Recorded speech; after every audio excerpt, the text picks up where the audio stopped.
স্বাগত নিউজ 24 দিনের সংবাদে সঙ্গে আছি আমি ফারদাস জুই। এবারে বিস্তারিত।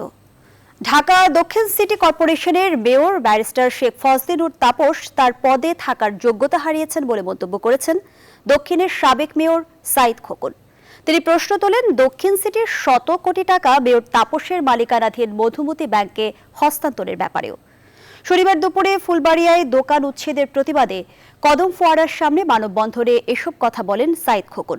তিনি আরো বলেন, দায়িত্ব গ্রহণের পর থেকেই দুর্নীতির বিরুদ্ধে কথা বললেও মেয়র তাপস রাঘব বোয়ালদের না ধরে চুনুপুটি নিয়ে টানাটানি করছেন। অবৈধ উচ্ছেদের নামে বৈধ দোকান মালিকদের পথে বসানো হয়েছে।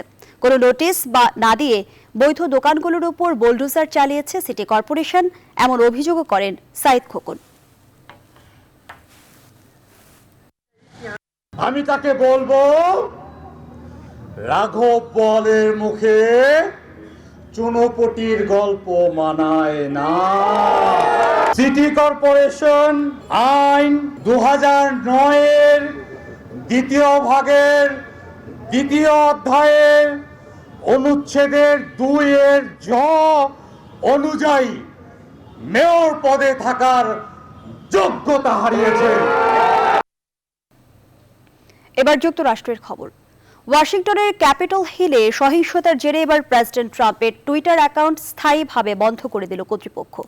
ট্রাম্পের বিরুদ্ধে রাষ্ট্রদ্রোহিতায় উস্কানির অভিযোগে সোমবার ডেমোক্রেটরা পার্লামেন্টে উত্থাপন করবেন আর্টিকেল অফ ইমপিচমেন্ট। এছাড়া আগামী 20 জানুয়ারি অনুষ্ঠেয় বাইডেনের অভিষেক অনুষ্ঠানে ট্রাম্প থাকবেন না বলে জানিয়ে দিয়েছেন। অন্যদিকে সহিংসতায় অংশগ্রহণকারীদের খুঁজছে গোয়েন্দারা।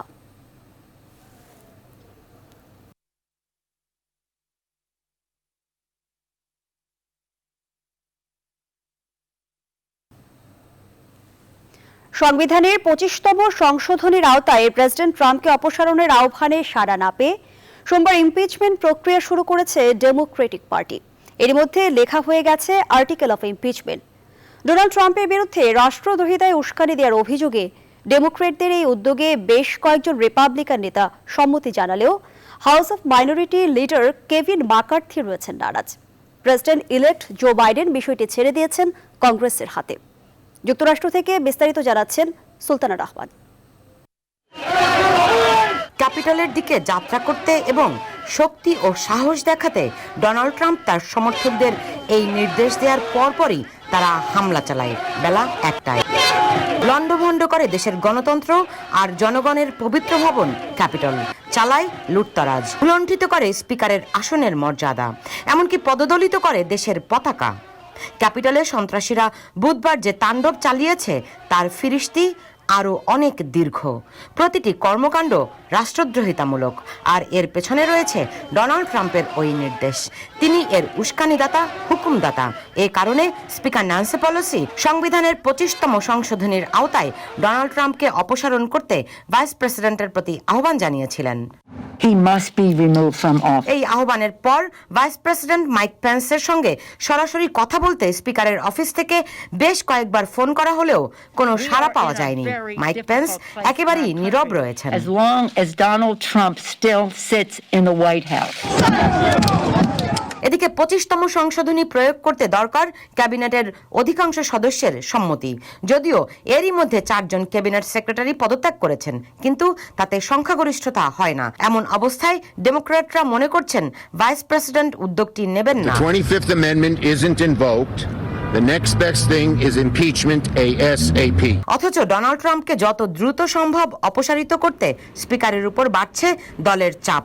শুক্রবার বিকেলে তারা সিদ্ধান্ত নেয় আগামী সোমবার হাউসে তারা উত্থাপন করবেন রাষ্ট্রদ্রোহিতায় উস্কানির অভিযোগে article of impeachment. Impeachment of the president, with that process potentially beginning as soon as Monday. বেশ কয়েকজন রিপাবলিকান কংগ্রেসম্যান ডোনাল্ড ট্রাম্পকে অপসারণের পক্ষে থাকলেও হাউস মাইনরিটি লিডার ম্যাকার্থি তা বাতিল করে দিয়েছেন এবং পরিস্থিতি শান্ত করতে প্রেসিডেন্ট ইলেক্ট জো বাইডেনের প্রতি আহ্বান জানিয়েছেন। আর বাইডেন বিষয়টি ছেড়ে দিয়েছেন কংগ্রেসের হাতে। বছর আগে হাউসে ইমপিচড হয়েছিলেন ডোনাল্ড ট্রাম্প, কিন্তু রিপাবলিকান সংখ্যাগরিষ্ঠ সেনেট প্রেসিডেন্টকে অপসারিত করেনি। এমন অবস্থায় ডোনাল্ড ট্রাম্পের ক্ষমতার মেয়াদ আছে আর মোটে 12 দিন। এত অল্প সময়ের মধ্যে ইমপিচমেন্টের মতো দীর্ঘ প্রক্রিয়া সম্পন্ন করা সম্ভব কিনা উঠছে সেই প্রশ্ন। Sultana Rahman, new York. এবার জাতীয় সংবাদ। কুষ্টিয়ায় গ্রামের বাড়িতে দাদা দাদির কবরের পাশে দাফন করা হয়েছে রাজধানীর কলাবাগানে নিহত স্কুল ছাত্রী আনুশকা নূর আমিনকে। শনিবার সকালে কুষ্টিয়া সদরের কমলাপুরে তাকে দাফন করা হয়। দাফন শেষে তাৎক্ষণিকভাবে হত্যাকারীর দ্রুত দৃষ্টান্তমূলক শাস্তি, ফাঁসির দাবিতে মানববন্ধন করেছেন পরিবারের সদস্য, আত্মীয় স্বজন ও গ্রামবাসী। জামিল হাসান খান খোকনের তথ্য ও ছবিতে ডেস্ক রিপোর্ট। শুক্রবার রাত 1টার দিকে আনুশকার মরদেহ বহনকারী অ্যাম্বুলেন্সটি গ্রামের বাড়ি কুষ্টিয়া সদরের গোপালপুর গ্রামে পৌঁছায়। ভোর থেকেই শত শত মানুষ তাকে শেষবারের মতো দেখতে ভিড় করেন। সকাল 7টায় জানাজা শেষে গোপালপুর গোরস্থানে দাদা দাদির কবরের পাশে দাফন করা হয় আনুশকাকে। মাননীয় প্রধানমন্ত্রীর কাছে আকুল আবেদন যেন আমার মেয়ে হত্যার সুষ্ঠু বিচার আমি পাই এবং আমার আসামিদের কিছু সঠিকভাবে বিচার হয়। পুলিশের ভূমিকা নিয়ে পুলিশ বিভিন্নভাবে আমাদেরকে হেয় প্রতিপন্ন করছে। পরে আমাদের এমপি সাহেব, হানিফ সাহেব, এই প্রতারকের যেন রাষ্ট্রীয়ভাবে সর্বোচ্চ সাজা দ্রুত আইনে প্রদান করা হয়। আর যেটা দ্রুত আইনে প্রদান করতে পারলে আমরা মোটামুটি কিছুটা হলেও শান্তি পাবো। আর এই জাতীয় ঘটনা যেন আর না ঘটে, এই দিকেও আইন শৃঙ্খলা রক্ষাকারী বাহিনী যাতে। দাফন শেষে তাৎক্ষণিকভাবে হত্যাকারী দ্রুত দৃষ্টান্তমূলক শাস্তির দাবিতে কমলাপুর বাজারের সড়কের দুই পাশে মানববন্ধন করেন পরিবারের সদস্য, আত্মীয় স্বজন ও গ্রামবাসী। শুক্রবার স্বীকারোক্তিমূলক জবানবন্দি শেষে আসামি দিহানকে কারাগারে পাঠিয়েছেন আদালত। Desk report, news 24। সড়কে শৃঙ্খলা ফেরাতে আছে 111 দফার প্রস্তাবনা, কিন্তু নেই তার ন্যূনতম বাস্তবায়ন। পাশাপাশি আছে কঠোর আইন, কিন্তু তারও বাস্তবায়ন নগণ্য। সংশ্লিষ্টরা মনে করছেন এ কারণে শৃঙ্খলা ও সৌন্দর্যের কোনো লক্ষণই নেই। আর বিভিন্ন সময়ের ঘাতক বাসগুলো এখন নাম বদলে ভিন্ন নামে একই কায়দায় চলছে নগর জুড়ে। তবে কর্তৃপক্ষ বাস রুট রেশনালাইজেশনে আশার আলো দেখছেন। বলছেন এই উদ্যোগ বাস্তবায়ন শুরু হলে সমাধান হতে পারে। কিন্তু বিশ্লেষকরা বলছেন একমাত্র কঠোর রাজনৈতিক সিদ্ধান্তই এই নৈরাজ্য দূর করতে পারে। বিস্তারিত আশিকুর রহমান শ্রাবণের প্রতিবেদনে। ঢাকার রাস্তায় রংচটা বাসগুলো প্রায় প্রতিটি মোড়েই পাল্লাপাল্লি খেলায় মাতে। কে কাকে ধাক্কা কিংবা পাশ কাটিয়ে যাবে তার প্রতিযোগিতা রীতিমতো অসুস্থ। লোকাল এগুলা দাউদের রুগীর মতো, কিন্তু এগুলোর কোনো রং থাকে না। আজকে করে আনলেন 7 দিন পরে রং থাকে না। কেন থাকে না? এই ড্রাইভারদেরকে একটা টার্গেট দেওয়া হয়। শ্রমিকের নিয়োগপত্র থাকলে তো এটা হতো না। এক জায়গায় 5টা গাড়ি তারা কিন্তু পাল্লাপাল্লি করতেছে। কেন করতেছে? তার টিপ বেসিস বেতন। আইনের বাস্তবায়ন না করলে সড়কে কখনো শৃঙ্খলা ফিরে আসবে না। বাসের এই ভিড়ে গা ঢাকা দিয়ে চলছে বিভিন্ন সময়ের ঘাতক বাসগুলো। যে জাবালে নূর পরিবহনের গাড়িটি 2 শিক্ষার্থীকে হত্যা করেছিল, তারা এখন নতুন নামে রাস্তায়। আরেক ঘাতক পরিবহন সুপ্রভাত এখন ভিক্টর ক্লাসিক নামে। সড়কের নৈরাজ্য আর অসুস্থ প্রতিযোগিতা থেকে মুক্তির স্বপ্ন দেখাচ্ছে বাস রুট রেশনালাইজেশন। বাংলাদেশ সড়ক পরিবহন মালিক সমিতি মনে করছে 2022 সালের মধ্যে সমস্যার সমাধান হবে। আগে যে পরিমাণ সময় দরকার ছিল, এখনো তো এর থেকে আর একটু কম সময় লাগবে। এটা 2022-এর আগে নয়, আমি মনে করি। এই প্রতিযোগিতা থাকবে না। 5 বছরের পুরানো গাড়িগুলোকে রাখা হবে, আর বাকি গাড়িগুলো সব সরকার এগুলো নিয়ে যাবে। অনেক নিয়োগপত্র হবে, মান্থলি সিস্টেমে থাকবে, যেমন লাইক বিআরটিসি। তবে বিশ্লেষকরা বলছেন বিশৃঙ্খলার সুবিধাভোগীরা এই উদ্যোগের পথে বাধা হতে পারে। এই বিশৃঙ্খলার যারা সবচেয়ে বেশি সুবিধাবাদী, তারা এটা হতে দেবে না। এখনকার খণ্ডিত বিখণ্ডিত গণমালিক নির্ভর এই পরিবহন থেকে সরকার শুধু ভাবমূর্তি ক্ষুণ্ণ হওয়া ছাড়া আর কিছুই পাচ্ছে না। জনগণ তো সেবাই পাচ্ছে না, এবং পুলিশের জন্য কিন্তু এটা আনম্যানেজেবল হয়ে যাচ্ছে। এখানে সরকারের রাজনৈতিক দৃঢ় প্রত্যয় দিয়ে একটা জাম্প স্টার্ট করে দিতে হবে। কিন্তু মাঠের বাস্তবতা হলো গণপরিবহনের এই গণমানুষ বিরোধী আধিপত্যের কাছে সাধারণ যাত্রীরা জিম্মি। কারণ প্রতিবাদ করলেই শক্তিশালী মালিক পক্ষ বিভিন্ন কর্মসূচিতে বেকায়দায় ফেলে সবাইকে। আশিকুর রহমান শ্রাবণ, নিউজ 24, ঢাকা। এদিকে স্বাধীনতার সুবর্ণ জয়ন্তীর বছর ডিসেম্বরে মেট্রো রেল চলবে ঢাকায়। সে লক্ষ্য নিয়ে দিন রাত চলছে কাজ। উত্তরা থেকে মতিঝিল পুরো অংশে আগামী 16 ডিসেম্বর মেট্রো রেল উদ্বোধনের পরিকল্পনা সরকারের। তবে মতিঝিল পর্যন্ত সম্ভব না হলে উত্তরা থেকে আগারগাঁও পর্যন্ত অংশে শুরু হতে পারে মেট্রো চলাচল এমন আভাস দিয়েছেন মেট্রো রেলের ব্যবস্থাপনা পরিচালক। প্লাবন রহমানের রিপোর্টে থাকছে বাকিটা। করোনা পরিস্থিতির মধ্যেও অনেকটা পুরোদমে চলছে মেট্রো রেল প্রকল্পের কাজ। স্বাস্থ্যবিধি মেনে উত্তরা থেকে মতিঝিল পুর প্রকল্প এলাকায় ব্যস্ত শ্রমিকরা। করোনার ধাক্কা কাটিয়ে এখন পর্যন্ত দেশের প্রথম এই মেট্রো রেল নির্মাণ কাজের সার্বিক অগ্রগতি ৫৫.১৯ ভাগ, যার মধ্যে উত্তরা থেকে আগারগাঁও অংশের কাজ শেষ ৭৮.৩৮ ভাগ এবং আগারগাঁও থেকে মতিঝিল অংশের নির্মাণ কাজের অগ্রগতি ৪৯.৪৭ ভাগ। এমন বাস্তবতায় আসছে ডিসেম্বরে মেট্রো রেল চালুর আশা করছে কর্তৃপক্ষ। স্বাধীনতা সুবর্ণ জয়ন্তীর বছরে আমরা ইতিমধ্যে পা দিয়েছি। এটার যে বিজয় দিবস ১৬ই ডিসেম্বর, সেদিনই আমরা এটা চালু করার জন্য উদ্যোগ গ্রহণ করেছি। আমরা তারপরেও বারবার একই কথা বলছি যে কোভিড-১৯ পরিস্থিতি যদি নিয়ন্ত্রণে থাকে তাইলে এই জিনিসটা সম্ভব। এরই মধ্যে উত্তরা আগারগাঁও অংশের ৫ কিলোমিটার রেলপথ নির্মাণ কাজ শেষ। উত্তরা থেকে আগারগাঁও অংশের ৯টি স্টেশন নির্মাণও চলছে দ্রুত গতিতে। উত্তরায় মেট্রো রেল ডিপোর ৫২ অবকাঠামো সহ ৭৭ ভাগ কাজ শেষ হয়েছে। ডিপোর ভেতরে বসানো শেষ বেশিরভাগ রেলওয়ে ট্র্যাক। তবে আগারগাঁও থেকে মতিঝিল অংশে এখনো প্রায় ৫০ ভাগ কাজ বাকি। না, মতিঝিলের অংশ তো আপনি দেখেন যে ওখানে ধরেন যে প্রায় ৮০% কাজ হয়েছে ফার্স্ট ফেজে। সেকেন্ড ফেজ কিন্তু আমরা ৫০ ভাগে চলে গেছে। কাজেই গতি যদি না থাকতো তাইলে কিন্তু ৫০%-এ আমরা পৌঁছতে পারতাম না। আমরা চেষ্টা করছি যে একসাথে চালু করা যায় কিনা। একসাথে চালু করা গেলে সব দিক থেকে আমাদের জন্য সুবিধা হবে, অপারেশনের দিক থেকে এবং মেনটেন্যান্সের দিক থেকে। আর অর্ধেক করার জন্য তো আমাদের প্রস্তুতি আছেই। করোনা পরিস্থিতিতে জাপান সরকারের নিষেধাজ্ঞার কারণে মেট্রো রেলের জাপানি কর্মকর্তারা এখন পর্যন্ত আসতে পারেননি বাংলাদেশে।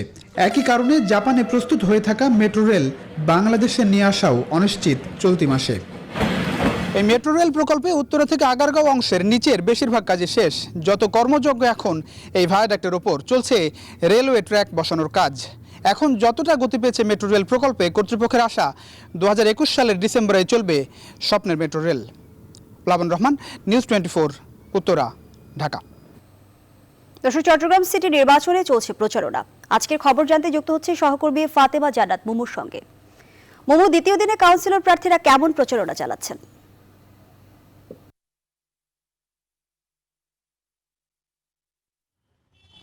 ধন্যবাদ জয়ী। সকাল থেকে দেখানোর চেষ্টা করেছি, প্রার্থীরা কিন্তু সকাল থেকেই প্রচারণায় নেমে গেছে। প্রতীক বরাদ্দ দেওয়ার পরে দিনরাত প্রচারণা চালিয়ে যাচ্ছে। আপনাকে ক্যামেরা চোখে দেখাতে চাই, বিভিন্ন জায়গায় কিন্তু ব্যানার ফেস্টুনে ছেয়ে গেছে।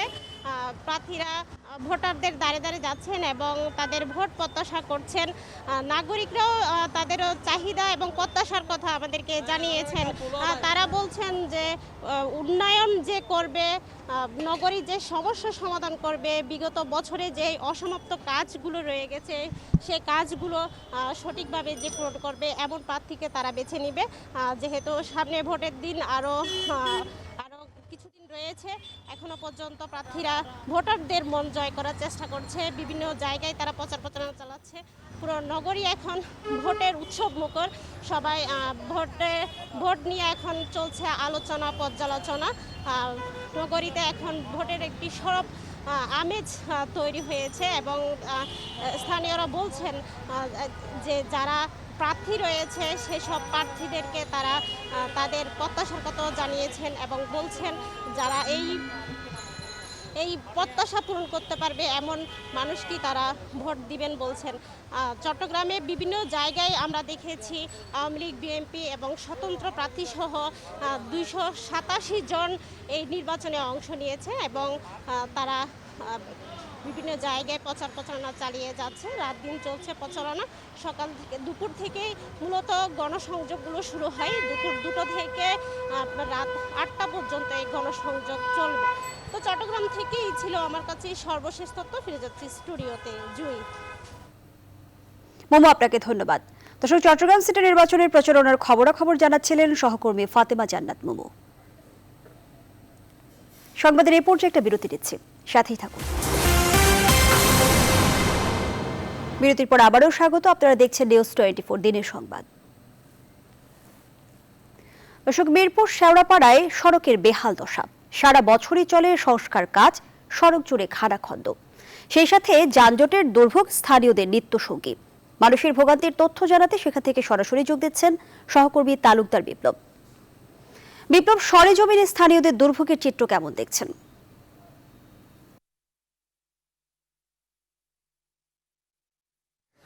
জি, ধন্যবাদ জুই। আপনি দেখছেন যে ঢাকা উত্তর সিটি কর্পোরেশনের 14 নম্বর ওয়ার্ডের শেওড়াপাড়া থেকে শেওড়াপাড়া পীরেরবাগ যে সড়কটি রয়েছে সেই সড়কে কালভার্ট পর্যন্ত গভীর ড্রেন নির্মাণের কাজ করছে ঢাকা ওয়াসা, এবং এই কাজটি গত 9 মাস ধরে চলছে এবং ধীর গতিতে এই কাজ চলার কারণে কিন্তু স্থানীয়দের মধ্যে কিন্তু চরম দুর্ভোগ দেখা দিয়েছে। চলাচলের ক্ষেত্রে বিশেষ করে পায়ে হেঁটে চলারও কিন্তু কোনো পথ কিন্তু একেবারেই নেই বলতে গেলে, কারণ অনেক জায়গাতে দেখা যাচ্ছে যে ঠিকাদারের প্রতিষ্ঠান কাজ করে যে নির্মাণ সামগ্রী তারা রাস্তার উপরে কিন্তু ফেলে রাখছে, এবং এটি নিয়ে কিন্তু এলাকার যিনি ওয়ার্ড কাউন্সিলর রয়েছেন তিনি কিন্তু বলছে তিনি বারবার ওয়াসার সাথে এবং ঠিকাদারি প্রতিষ্ঠানের সাথে যোগাযোগ করেও আসলে এই বিষয়টা তারা সুরাহা করতে পারছে না। এবং এই নিয়ে কিন্তু ঠিকাদারি প্রতিষ্ঠানের সাথে আমি কিন্তু কথা বলেছি। ঠিকাদারি প্রতিষ্ঠান তারা বলছে যে তাদের কাজ শেষ পর্যায়ে আগামী 1 সপ্তাহের মধ্যে তারা কাজ শেষ করবে, কিন্তু এভাবে কিন্তু তারা বলে আসছে, এই কথাটি কিন্তু স্থানীয় কাউন্সিলর বলছে, কিন্তু তারপরে কোনো ব্যবস্থা নিচ্ছে না। একই ক্ষেত্রে স্থানীয় কাউন্সিলর যেটি বলছে যে শুধু ঠিকাদারি প্রতিষ্ঠান দায়সারা গোছের কাজই করছে না, পাশাপাশি এই কাজটি যে যারা করছে কাজটি কিন্তু কাজের মান নিয়েও কিন্তু তিনি বেশ অভিযোগ করছেন, এবং কাউন্সিলর বলছেন যে এই রাস্তাটি দিয়ে যদি কখনো কোনো ভারী যানবাহন চলাচল করে সেক্ষেত্রে যে পিটগুলো তৈরি করা হচ্ছে সেই পিটগুলো দ্রুত ক্ষতিগ্রস্ত হবে, এবং এই রাস্তার যেই টেকসই কাজটি থাকবে না এমনটিও কিন্তু অভিযোগ করছে। তো এই ছিল আমার কাছ থেকে শেওড়াপাড়া থেকে সবশেষ। জয়ী বিপ্লব, আপনাকে ধন্যবাদ। দর্শক, মিরপুরের শেওড়াপাড়া থেকে যুক্ত ছিলেন সহকর্মী তালুকদার বিপ্লব। এবার করোনা ভ্যাকসিনের খবর। করোনা ভাইরাসের তৃতীয় ভ্যাকসিন হিসেবে মডার্নাকে অনুমোদন দিল ব্রিটেন। সুরক্ষা, মান এবং কার্যকারিতা নিশ্চিত করে দেশটির medicine and healthcare products regulatory agency ভ্যাকসিনকে অনুমোদন দেয়। আর স্বল্প ও মধ্য আয়ের দেশগুলিকে এখনও ভ্যাকসিন সরবরাহ না হয় সমঝোতার মাধ্যমে করোনা টিকা ক্রয় বন্ধ করার জন্য ধনী দেশগুলোর প্রতি আহ্বান জানিয়েছে বিশ্ব স্বাস্থ্য সংস্থা। মাসুদ রানার ডেস্ক রিপোর্ট। এবার ব্রিটেনও জরুরি ভিত্তিতে ছাড়পত্র পেল মডার্না। শুক্রবার মডার্নাকে তৃতীয় কার্যকরী ভ্যাকসিন হিসেবে ব্যবহারের অনুমতি দিয়েছে বরিস জনসন সরকার। প্রথমে শুধু 70 লাখ ডোজ অর্ডার নেওয়া হয়েছিল, তবে ছাড়পত্র দেওয়ার পর আবেদন বাড়িয়ে মোট 1,70,00,000 ডোজ কেনার কথা জানানো হয়েছে। ফাইজার ও অক্সফোর্ডের পর তৃতীয় ভ্যাকসিনের অনুমোদন দিল দেশটির ওষুধ সংক্রান্ত স্বাধীন কমিশনের পর্যবেক্ষক দল। বিশ্বব্যাপী প্রতিদিনই বাড়ছে আক্রান্ত ও মৃতের সংখ্যা। এমন অবস্থায় দ্বিপাক্ষিক চুক্তির মাধ্যমে করোনা ভাইরাসের ভ্যাকসিন ক্রয় বন্ধ করার জন্য ধনী দেশগুলোর প্রতি আহ্বান জানিয়েছে বিশ্ব স্বাস্থ্য সংস্থা। যারা বেশি ভ্যাকসিন কিনে নিয়েছেন তারা যাতে এসব দান করেন। সে সঙ্গে আমি আরও আহ্বান জানাচ্ছি, ধনী দেশগুলো করোনা ভ্যাকসিন ক্রয়ের জন্য দ্বিপাক্ষিক চুক্তি করা বন্ধ করুন। এদিকে মডার্নার ভ্যাকসিনের প্রয়োগ শুরু করেছে ফ্রান্স। এছাড়া ফাইজারের করোনা ভাইরাসের ভ্যাকসিনের প্রথম ডোজের টিকা নিয়েছে সৌদি আরবের বাদশাহ সালমান বিন আব্দুল আজিজ। মাসুদ রানা, নিউজ 24। এবার ফার্স্ট সিকিউরিটি ইসলামী ব্যাংক অর্থ বাণিজ্যের সংবাদ।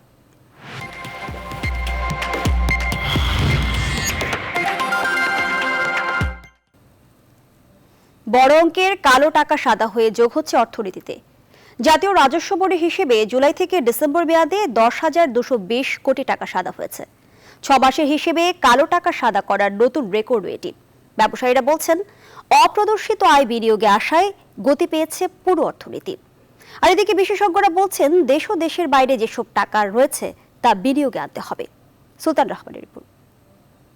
আমাদের অর্থনীতির উপর করোনা মহামারীর বছরে অর্থনীতি বাঁচাতে সবচেয়ে বেশি প্রয়োজন বিনিয়োগ। তবে গেল কয়েক বছর বেসরকারি বিনিয়োগ যেন বৃত্তবন্দী। 2020-21 অর্থ বছরের বাজেটে তাই বিনিয়োগ বাড়াতে ঢালাওভাবে কালো টাকা বিনিয়োগের সুযোগ দেন অর্থমন্ত্রী। অর্থ বছরের প্রথম 5 মাসে খুব বেশি সাড়া না মিললেও ডিসেম্বরে ঘুরে গেছে প্রেক্ষাপট। শুধু এই মাসেই অপ্রদর্শিত টাকা সাদা করেছেন 4,292 জন। এর সাথে আগের 5 মাস ধরলে এই সুযোগ নিয়েছেন মোট 7,650 জন, যাদের মোট সাদা করার টাকার পরিমাণ 10,200 কোটি। আর এতে সরকার রাজস্ব পেয়েছে 940 কোটি টাকা। একটা হচ্ছে সরকার 10% রেভিনিউ পেলো, ট্যাক্স পেলো, এটা ঠিক আছে, যে ওই টাকাটা অর্থনীতিতে প্রকাশ্য হলো, করের হার অত্যন্ত কমিয়ে দেওয়া হয়েছে 10, এটা অত্যন্ত যথাযথ হয়নি এই কারণে যে দুটো কারণ। একটা হচ্ছে যে লোক রেগুলার কর দেয় সে 25% বা 30% দিচ্ছে, আর এই লোক না দিয়ে এখন 10% দিচ্ছে। সরকার আগেই ঘোষণা দেয় নির্দিষ্ট পরিমাণ কর পরিশোধ করলে কোনো সংস্থাই আয়ের উৎস নিয়ে প্রশ্ন করতে পারবে না। সাদা হওয়ায় 10,000 কোটি টাকা আবাসন ও শেয়ার বাজার সহ নানা খাতে বিনিয়োগ হচ্ছে, এতে গতি ফিরেছে এসব খাতেও। অগস্ট মাস পর্যন্ত প্রায় 3,500 কোটি টাকা এই সেক্টরে পাম্পিং হয়েছে। It has a big effect আমাদের সেক্টরের জন্য। অপ্রত্যাশিত আয়ের যে অপব্যবহার ছিল সেটা কিন্তু আমাদের রিয়েল ইকোনমিতে কিন্তু চলে আসবে। বিশেষজ্ঞরা বলছেন অর্থনীতিতে অগণিত কালো টাকা রয়েছে, যা সাদা করতে কার্যকর উদ্যোগ প্রয়োজন। এছাড়া বিদেশে পাচার বন্ধ করতেও কঠোর উদ্যোগ চান তারা। বিদেশি লোন না নিয়ে আমার দেশের লোক যারা দিতে চায় এদের থেকে নিয়ে নেন, নিয়ে আপনি ব্যবহার করেন। কালো আর সাদা বলে তো লাভ নাই। সেই ইনভেস্টমেন্টটা যদি ভ্যালু ফর মানি পুরো ব্যবহার করেন তাহলে কিন্তু দেশের চেহারা অন্যরকম হয়ে যাবে। রাজস্ব বোর্ডের হিসেব বলছে এ পর্যন্ত 17 বার সাদা করার সুযোগ দেয়া হয়েছে, যাতে প্রায় 14,000 কোটি টাকা অর্থনীতিতে যোগ হয়েছে। সুলতান আহমেদ, নিউজ 24, ঢাকা। সংবাদের এই পর্যায়ে আবারও বিরতি নিচ্ছি, সাথেই থাকুন। আবারও স্বাগত নিউজ 24 দিনের সংবাদে। ছাত্র রাজনীতিকে সুনাম ও ঐতিহ্যের ধারায় ফেরানোর উপর গুরুত্ব আরোপ করেছেন আওয়ামী লীগের সাধারণ সম্পাদক ওবায়দুল কাদের। একই সঙ্গে যারা এখনো তরুণদের পেট্রোল বোমা, আগুন, সন্ত্রাস ও উগ্র সাম্প্রদায়িকতার পথে ঠেলে দিচ্ছে তাদেরও এসব নেতিবাচকতা থেকে বেরিয়ে আসার আহ্বান জানান তিনি। সকালে ধানমন্ডিতে আওয়ামী লীগ সভাপতির রাজনৈতিক কার্যালয়ে দলটির শিক্ষা ও মানব সম্পদ বিষয়ক উপ কমিটির কর্মশালার উদ্বোধনী অনুষ্ঠানে ভিডিও কনফারেন্সে যুক্ত হয়ে আহ্বান জানান ওবায়দুল কাদের। মেধাবীরা রাজনীতিতে না এলে রাজনীতি মেধাশূন্য হয়ে পড়বে বলেও মনে করেন তিনি। শিক্ষার্থীদের যেমনি রাজনীতি সচেতন হতে হবে, তেমনি হতে হবে ক্যারিয়ার সচেতন। ভালো ছাত্রদের রাজনীতির মাঠ দখল নিতে হবে, না হয় রাজনীতি খারাপ মানুষদের দখলে চলে যাবে। নানান কারণে ঐতিহ্যের ধারাবাহিকতা হারিয়েছে দেশে ছাত্র রাজনীতির। আজকে ছাত্র রাজনীতিকে সুনাম ও ইতিবাচক ধারা আমাদের ফিরিয়ে আনতেই হবে। সংবাদে নিচ্ছে আরও একটা বিরতি, সাথেই থাকুন। নিউজ 24 দিনের সংবাদে আবারও স্বাগত। সত্য বলার কারণে যে কোনো সময় তাকে মেরে ফেলতে পারে বলে আশঙ্কার কথা জানিয়েছেন আওয়ামী লীগের সাধারণ সম্পাদক ওবায়দুল কাদেরের ছোট ভাই আব্দুল কাদের মির্জা। শুক্রবার নোয়াখালীর বসুরহাট পৌরসভায় নির্বাচনী পথসভায় তিনি এই আশঙ্কার কথা বলেন। খারাপকে খারাপ বলবো, সাদাকে সাদা বলবো, কালাকে কালা বলবো। যেখানে নেন, যেখানে পাঠান, কবরে পাঠাইলেও রাজি আছে। ফেয়ার ইলেকশন হবে, শতভাগ সুষ্ঠু। আপনাদের ভোট আপনারা যাই দিয়ে আসবেন। যা তারা বাধা দিব, ঠ্যাং ভাঙি দিবেন, দায়িত্ব আমার। কেন্দ্রে কেউ এই যে টিম মারি বেলা করব মারিয়ে না। জানাবো খেলার খবর। ফুটবল ফেডারেশন কাপের ফাইনালে রোববার সাইফ স্পোর্টিং ক্লাবের মুখোমুখি হবে বসুন্ধরা কিংস। বঙ্গবন্ধু জাতীয় ফুটবল স্টেডিয়ামে ম্যাচটি শুরু হবে বিকেল 4টায়। আসরের গ্রুপ পর্বে রহমতগঞ্জ ও চট্টগ্রাম আবাহনীকে হারিয়ে সি গ্রুপের চ্যাম্পিয়ন হয়ে কোয়ার্টার ফাইনালে পা রাখে অস্কার ব্রুজনের শিষ্যরা। শেষ 8-এর লড়াইয়ে রাউল বেসেরা ও রবিনহুর গোলে শক্তিশালী শেখ জামালকে 2-0 গোলে হারিয়ে সেমির টিকিট নিশ্চিত করে বসুন্ধরার ক্লাবটি। শেষ 4-এর লড়াইয়ে আবাহনীর সঙ্গে উত্তেজনাপূর্ণ ম্যাচে বাজিমাত করে মাসুক মিয়া মতিনরা। ফার্নান্দেজের জোড়া গোলে আবাহনীকে 3-1 গোলে উড়িয়ে দিয়ে ফাইনালে পা রাখে কিংস। ফাইনালে সাইফকে হারিয়ে আসরের শিরোপা জয় এখন মূল লক্ষ্য কিংস কোচ অস্কার ব্রুজনের। অন্যদিকে বি গ্রুপের চ্যাম্পিয়ন সাইফ কোয়ার্টার ফাইনালে শেখ রাসেল ও সেমিতে চট্টগ্রাম আবাহনীকে হারিয়ে পায় ফাইনালের টিকিট। দর্শক, এই ছিল দিনের সংবাদ আয়োজনে। এতক্ষণ সাথে থাকাই ধন্যবাদ সবাইকে।